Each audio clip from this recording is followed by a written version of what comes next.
সরকারের বয়স আড়াই মাসই হলো না, এর আগেই সরকারকে মূল্যায়ন করা শুরু করে দিয়েছেন। এটা হবে না, সরকারকে সময় দিন।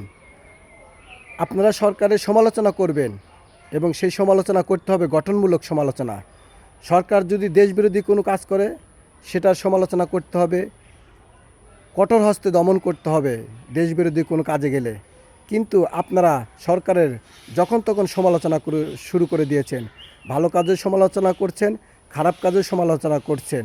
আপনারা ভাবেন না যে এই দেশটা শুধু সরকার দলীয় লোকের একার। আপনারা যে বিরোধী দল, আপনাদেরও এই দেশটা আপনাদেরও। তাই সবাই কাঁধে কাঁধ মিলিয়ে এই দেশটাকে কিভাবে সামনের দিকে নিয়ে যেতে হবে এই চিন্তা করবেন। এই ধারণা নিয়ে সরকারের কাঁধে কাঁধ মিলিয়ে আপনারা দেশকে এগিয়ে নিয়ে যান। শুধু সমালোচনায় দেশকে ভালোর পথে নিয়ে যায় না, সমালোচনা দেশকে পিছনেও ফেলে দিতে পারে।